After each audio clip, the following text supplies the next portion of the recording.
Yes. Okay guys, so nakikita nyo itong tatlong battery na to. So for today's video, turuan ko kayo kung paano mag-series and mag-parallel ng magkakaibang battery.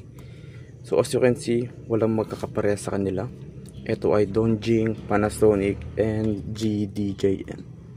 Though itong dalawang to is parehas sila ng specs, medyo magkadikit. May kita nyo dito, parehas silang 6 volts and 4.5. And sa kabilang panig naman, meron tayo ditong 12 volts, 5 amps. So, magkaiba. Dalawang 6 volts, merong 12 volts. So, ipa-flash ko sa taas ng screen banda dito. Kung ano yung kailangan yung tandaan. Kapag series, it's about volts. Pag parallel, it's about amps. Okay? So, lagay ko na siya sa taas ng screen hanggang sa dulo ng video para matandaan nyo. Una, kapag series, syempre it's about volts. So, nakita yung 6 volts and 6 volts. So, addition lang ang kailangan dyan. So, 6 plus 6 equals 12. So, para may connection into series, may kita nyo yung palatandaan sa taas. Meron dyang red, black, red, black. So, ang gagawin nyo muna is, kuha lang kayo ng piraso ng kable. Pagduktungin nyo yung pula at black. Taas ko yung screen natin. Ayan, mas kita. So, ito yung black. Idikit nyo lang. And for demonstration purposes, ganyan lang siya muna. And sa pula. So, positive, nakakonect siya sa negative. So, that's series connection. Mula negative, positive, positive to negative, and labas positive. So, i-connect natin siya dito sa load. Ay sa charge controller. So ito yung kable ko na papuntang charge controller. Andun siya sa taas. Wala siyang reading sa ngayon kasi hindi siya naka-connect. So itong black is ito yung negative. Dito lang siya sa negative. And positive papunta sa positive. Kaso hindi siya abot. Maliit yung kable. So, usod lang natin ng konti para lang umabot. Okay. So, ayan na siya. Positive, negative to negative, positive, positive to negative. Konektado na siya. And yan na yung series connection ng dalawang 6. At kapag pinag-add, ayun. Hindi kita sa screen. Wait lang. Ayun, pack 10.8. So it means low bat. Pack tay kadiha. So isang battery ang low bat dyan. Or pwedeng parehas. Uy, patay. Yun. Okay, so that's series. And next, iduktong natin yung isa pang battery. Na 12 volts, 5 amps din.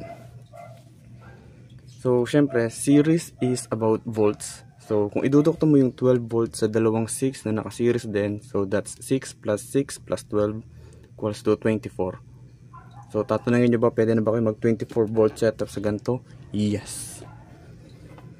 Ang kailangan nyo lang gawin is pagduktongin lahat ng pwedeng pagduktongin.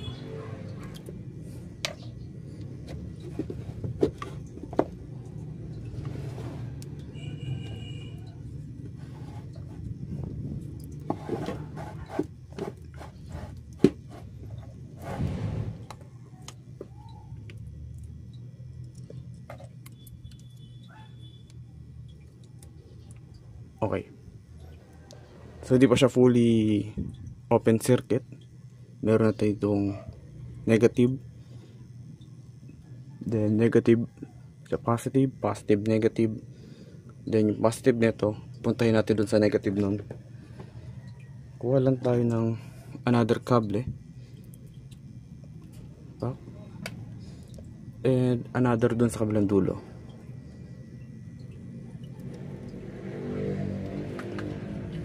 So, ayan na siya. Pak! Okay. So, ayan. Negative. Then, positive. Puntang negative.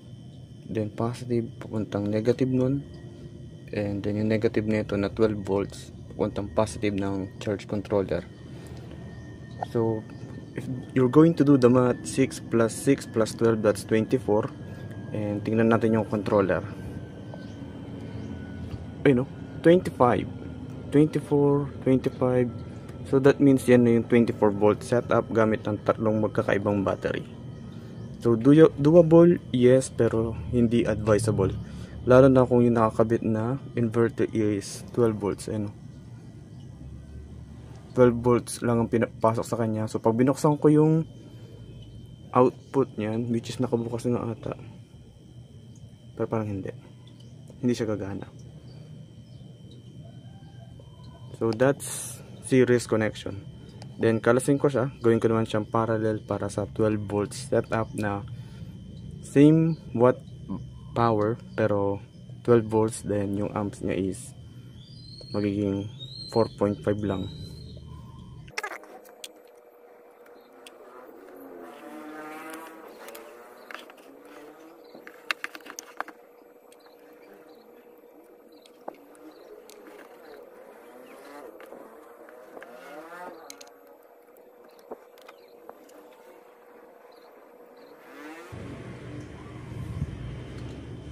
Okay, so again, that's series ng dalawang 6 mula sa negative noon papuntang positive, then positive, negative. So that's series. So may reading na siya, and lobat nga lang. Itong dalawang to is lobat, kaya ganyan ang reading. So since may reading na, saksak ko yung solar panel.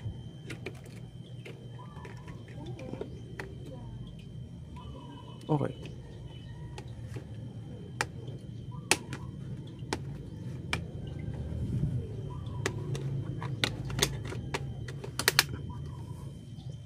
Ayan. So ito yung isang problema sa battery, sa controller na to, ganyan siya.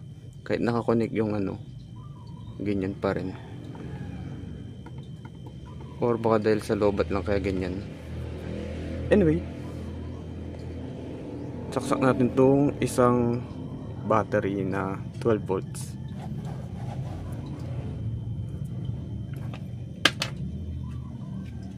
So syempre, golden rule, magkatapat ang positive and magkatapat dapat ang negative.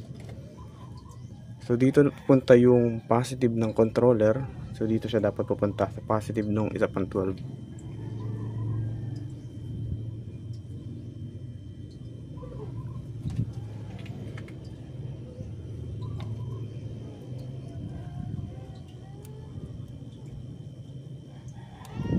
Yan.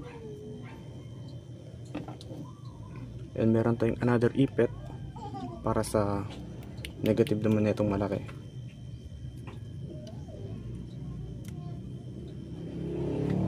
Now which is pupunta dapat dito.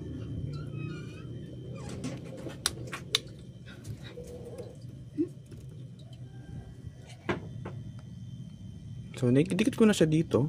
Next naman is yung kabila. Pagdikitin lang din.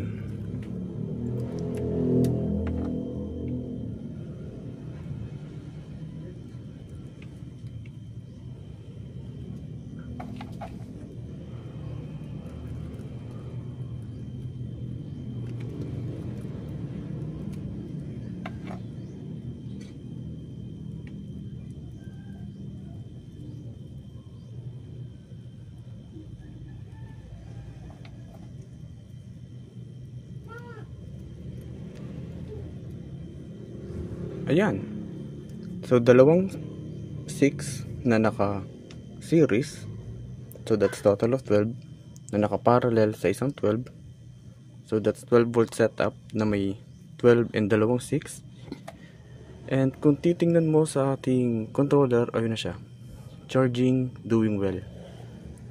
And ito yung ating inverter. Paganahin natin siya ngayon. Yun. Kung bababa, umiilaw na siya and okay na siya. So that's combination of series and parallel sa connection mo. So okay lang kahit medyo meron ka mga battery na magkakaiba yung volts, as long as alam mo yung series and alam mo yung parallel, pwede mo siyang ipag-connect ng ganyan. And maganda is yung uri ng battery pala, gaya nito, lead acid siya. Ito rin lead acid tong isa. Dapat yung mga ganis parehas lang. Huwag mong pagka-connectin yung lead acid and yung LiFePO kineme na battery. Hindi siya pwede. Kailangan same uri lang. Pag tao, tao.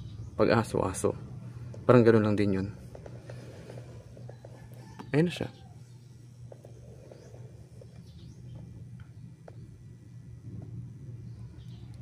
And kukonek ko pala yung ventilador ko dito. Ito. So ito is another experiment na ginagawa ko.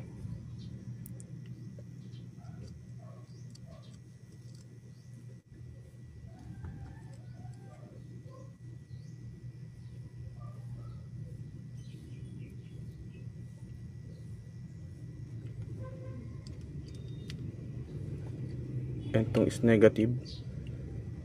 Ididikit ko. Oh.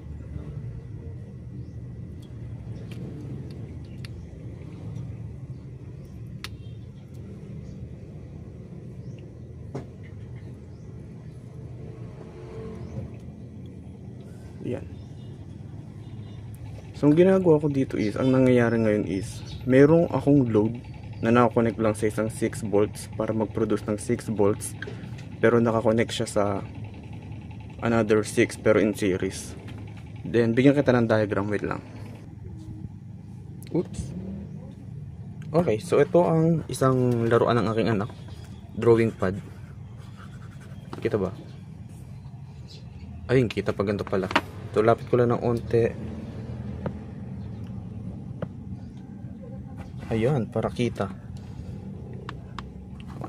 So, ang nangyayari dun sa setup kong yun is, ito yung controller, ito yung positive, papunta siya sa 6 volts and 6 volts. Lagyan ko ng number. And merong isang malaking battery na 12 volts. So, ang nangyayari is yung positive, ito yung negative, positive, negative. So, itong positive linya, pupunta sa positive nito, nakaparallel siya dito sa positive nito. Then may negative tong 12, nakaparallel din sa negative ng another 6. Then ito is naka-series connection. So yung negative nung maliit na 6, papunta na siya sa controller para makabuo siya ng isang buong circuit. So ang kinalabasan niyan is isang series na dalawang 6 na nakaparallel siya sa isang 12 volts. So ang kinalabasan niyan is total ng 12 volts and yung amps niya is magdadagdag, which is 10. Ay mali pala, 4.5 lang pala yung isa, so 9. Bali magiging 9 kasi 5 plus 5 is 10, kasi 4.5 lang yung isa. So 9.5 pala. Magiging ganyan yung specs niya. So yung experiment ko dito sa isa 6 volts is ganito. Diba dalawang 6. Para silang nakakonect dun sa controller. Then isang malaking 12. Ito yung dalawang 6. Negative, negative. Meron akong load na dito lang nakakonect. So ito lang yung nade-drain. Layo pala nung ano. So meron ditong positive and negative na naka-series dito sa isa. Pero ang kinukuha na lang ng energy is itong isa. Ang gusto kong malaman kung hindi na ba talaga kailangan ng balancer ng lead acid. Kasi kung ito lang yung nade-drain and ito is mananatiling puno, kailangan yung power nito ililipat dito or ibabalance siya ng 12 punta dito. So personally, nalalaman ko is mukhang hindi, pero kailangan pa ng further research and experience syempre. Doon may mga explanation na dyan sa YouTube, pero syempre maganda pa rin yung self-learn ba. So pag na-drain to and ito is puno pa din, gusto kong malaman kung ililipat ba niya kahit full charge siya. Full charge to, ito hindi. Kung ililipat niya pa series or dito siya kukuha, pupunta dito. So patuloy kong i-drain tong isa na gamit yung 6 volts na ventilador ko. Then ito is naka-parallel lang siya dito sa 12. And gagawin ko lang siya siguro mga 2 months. And let's see kung ano mangyayari sa battery na to, kung saan ko siya kinabit. Ayun lang. Kung curious din kayo sa kung ano mangyayari, subscribe kayo para makita nyo yung susunod kong upload. Yun lang. Salamat.